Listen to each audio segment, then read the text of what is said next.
y estamos con nuestro invitado de hoy, que ustedes ya lo conocen, Eduardo Tognoli, es diputado nacional y aparte es precandidato para gobernador de la provincia de Santa Fe. ¿Qué tal? ¿Cómo ¿Cómo va? está, Edu? Bien, gracias por la Mi- invitación, siempre es un gusto estar acá. Igualmente para mí.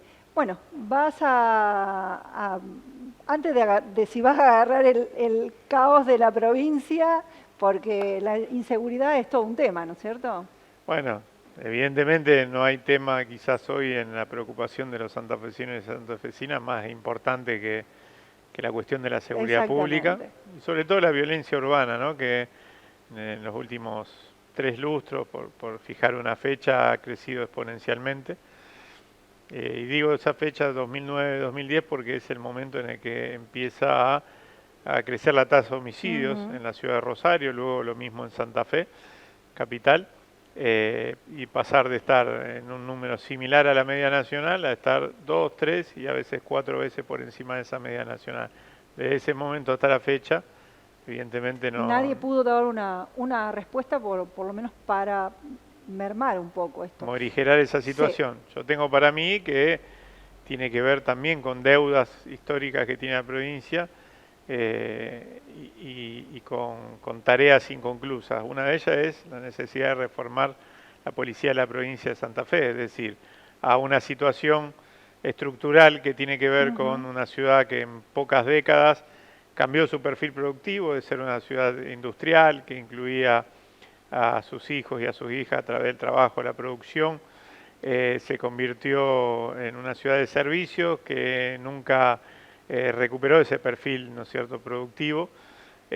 Una ciudad por la que salen las riquezas al mundo, la riqueza de la Argentina al mundo, que parte de esos, lo poco que queda en la ciudad de esos recursos se vuelca a grandes emprendimientos inmobiliarios que sin embargo no han resuelto la situación habitacional de los rosarinos y las rosarinas, que genera algún trabajo en la construcción, pero que no derrama en otras actividades, etcétera.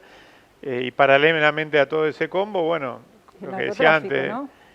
efectivamente, más que el narcotráfico, la forma en que un fenómeno que existe en el resto del país también y en el Sí, en resto el del mundo, mundo, ¿no? También sí. resuelve aquí en la ciudad de Rosario sus contradicciones o la disputa por ese mercado ilegal a través de la violencia. Y, como decía antes, un ordenador de esa violencia que son las fuerzas de Y seguridad locales. también la connivencia que hay con la justicia, con la policía, con la política, que es lo que se estuvo saliendo a la luz en estos últimos tiempos, ¿no? Bueno, es imposible que se desarrolle estructuras delictivas complejas de tamaña envergadura y con tamaña penetración, ¿no es cierto? En general, sin que precisamente esto tenga penetración también en las instituciones, ¿no? La justicia, la política, la fuerza de seguridad. Por algún lado hay que empezar. Nosotros lo planteamos no de ahora, sino de hace tiempo, la necesidad de avanzar con esas reformas. Planteamos en su momento una de ellas que se convirtió en ley, que es la posibilidad de generar, de construir un organismo de investigaciones, conocido como Policía Judicial, que permita sacar de la Policía de la provincia de Santa Fe la investigación de los delitos complejos, que los fiscales cuenten con una Con, estructura propia y eso de alguna manera, además de configurar un principio de reforma al seno de la Fuerza de Seguridad, también lo era al seno de la justicia provincial para empezar a mejorar la tasa de esclarecimiento de algunos delitos, básicamente, por ejemplo, los homicidios, los más dolorosos, porque son ujú. los delitos contra la vida, y sacar a la provincia de las bajas tasas que tiene de Y esclarecimiento, ¿no? más justicia federal, ¿no es cierto?, aquí en nuestra provincia. Hace unos días tuvimos la oportunidad de dar dictamen en 2 comisiones, eh, a- en legislación penal Sí. y la Comisión de Justicia de la Cámara Baja, un proyecto de ley de autoría o que lleva la firma de 18 de los 19 diputados y diputadas nacionales por Santa Fe, es decir, tiene amplio acuerdo de la mayoría de las fuerzas políticas con representación parlamentaria, que precisamente viene a o pretende fortalecer el accionar de la justicia federal en la provincia de Santa Fe y particularmente en el nodo Rosario, ¿no? Hace 40 años que no se crea una fiscalía en la ciudad de Rosario, hace otro tanto que no se crean juzgados, desde ese momento hasta la fecha el delito ha mutado y ha crecido en algún caso exponencialmente, algunos delitos como el lavado de activos, como el narcotráfico, que tienen un amplio impacto en Rosario y la región, ¿no? Estuviste caminando con la diputada Lucía de Ponti, los barrios de Rosario, recabaron qué información, cómo ven ustedes que pueden ayudar a la seguridad, ¿no es cierto?, a que impacte lo que estábamos diciendo. Mira, nosotros, bueno, formamos parte de un espacio que es el movimiento Evita dentro del peronismo, dentro del Frente de Todo, que se caracteriza por su presencia territorial, es decir, no una presencia ocasional, sino que es Sí, ustedes caminan habitualmente. Claro, Sí, es una organización que en realidad crece de abajo hacia arriba y que tiene amplia participación en distintos barrios de la ciudad de Rosario y de todo el país. En los últimos días estuvo en la ciudad Álvaro Yambí, que es director dentro de la Secretaría de Integración Sociourbana de la Nación. Es un organismo que está financiado por un porcentaje, el 15% de lo que obtuvo el Estado Nacional, por el impuesto a el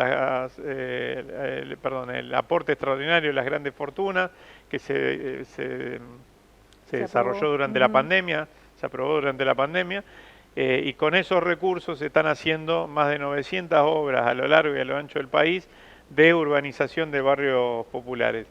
En la ciudad de Rosario, lo que hicimos con la presencia de este funcionario fue visitar 3 barrios: Empalme Granero, barrio Alvear y La Lagunita, en la zona oeste, en la que se vienen desarrollando algunas obras ligadas, ¿no es cierto?, a esta secretaría, y que en algún caso están terminadas, en otras están en desarrollo, que generan trabajo, que generan actividades productivas, actividades educativas, recreativas en general, para cientos y cientos de jóvenes de cada uno de esos barrios, cuando ¿no? Distribuimos bien, cuando sacamos de un lugar para poner a otro y lo potenciamos, mejora la calidad de los vulnerables. Y por supuesto, pero aparte tiene que ver con lo que charlábamos antes sobre la seguridad pública. Todo lo que planteamos es importante, desde una reforma integral de la Fuerza de Seguridad, reformar la justicia, transparentar la política y los fondos de donde se construyen las campañas electorales, etcétera. Ahora, si nosotros no pensamos además que una ciudad de las características de Rosario, donde conviven Luxemburgo, es decir, zonas residenciales, con todos los servicios, con unidades habitacionales de alta gama, etcétera, con una ciudad detonada, por otro lado, ¿no es cierto?, con enormes grados de desigualdad. Si no pensamos en que tenemos que abordar eso, no estamos entendiendo nada, ¿no? Por supuesto que esto no es trabajo de un día para el otro, pero es una tarea que, si el Estado la desarrolla en conjunto con las organizaciones de la sociedad, va a ser una tarea mucho más fácil. La participación es fundamental a la hora de poder llevar adelante, por ejemplo, algo tan importante como un proceso de urbanización de un barrio. Sin el protagonismo de los vecinos y de las vecinas, esos procesos quedan a mitad de camino, ¿no? Bueno, estuviste presentando un proyecto sería como reponer el Fondo Sojero, que fue quitado en la época, creo que en 2018 me parece. El gobierno de Macri, sí. El gobierno de Macri. Eso le daba, como en las provincias petroleras, la regalía a Santa Fe de utilizar recursos que provienen de nuestro campo. ¿Por qué en este momento y qué pensás que puede sumar, ¿no? Sí, es un proyecto que tiene 2 aristas, ¿no? Primero, la posibilidad de recuperar el Fondo Federal Solidario, que se conocía como Fondo Sojero, sí, que funcionó en la Argentina entre 2009, después del famoso conflicto de la 125, hasta el 2018, cuando fue derogado por Macri, ¿no? Ese fondo permitía que las provincias y que los municipios también pudieran utilizar el 30% de lo que recaudaba el Estado Nacional en concepto de retenciones a las exportaciones de soja y sus derivados, para hacer obra pública, obra de infraestructura, obra ligada a la producción, etcétera, ¿no? Fue una enorme herramienta para muchísimas localidades, sobre todo las localidades más pequeñas, Porque las eso después comunas, bajaba etcétera. a las De las provincias después también se coparticipaba a los municipios, ¿no? Cualquiera que le pregunte a un presidente de comuna, un intendente, a cualquier vecino de las localidades más pequeñas de la provincia, van a ver que este es un reclamo extendido, la posibilidad de que vuelva este fondo. A ese 30% repartido entre todas las provincias, nosotros pretendemos agregarle un 10% destinado exclusivamente a las provincias productoras de soja con este argumento. Así como las provincias petroleras cobran un 15% en concepto de regalías con la justificación de que se trata de recursos no renovables, el petróleo lo es, nosotros entendemos que las provincias productoras de soja deberían, en función de los pasivos que deja este tipo de actividad, porque si bien trae divisas, también trae, trae consecuencias sobre la tierra, ¿no? Que es un bien parcial, un recurso parcialmente renovable, ¿no? Entonces, en función de eso, lo que planteamos es que debería poder utilizarse esos recursos para ir progresivamente mutando en el cambiando el modelo productivo y apostando a la rotación de cultivos, a cultivos más amigables con el ambiente, a la agricultura familiar, inversión, para mejorar las condiciones generales de la actividad y de la población, ¿no? En ese marco nosotros entendemos que este Fondo Federal Devolutivo podría ser una gran herramienta de federalismo para potenciar aún más a Santa Fe. Muchísimas gracias. Así es la vida.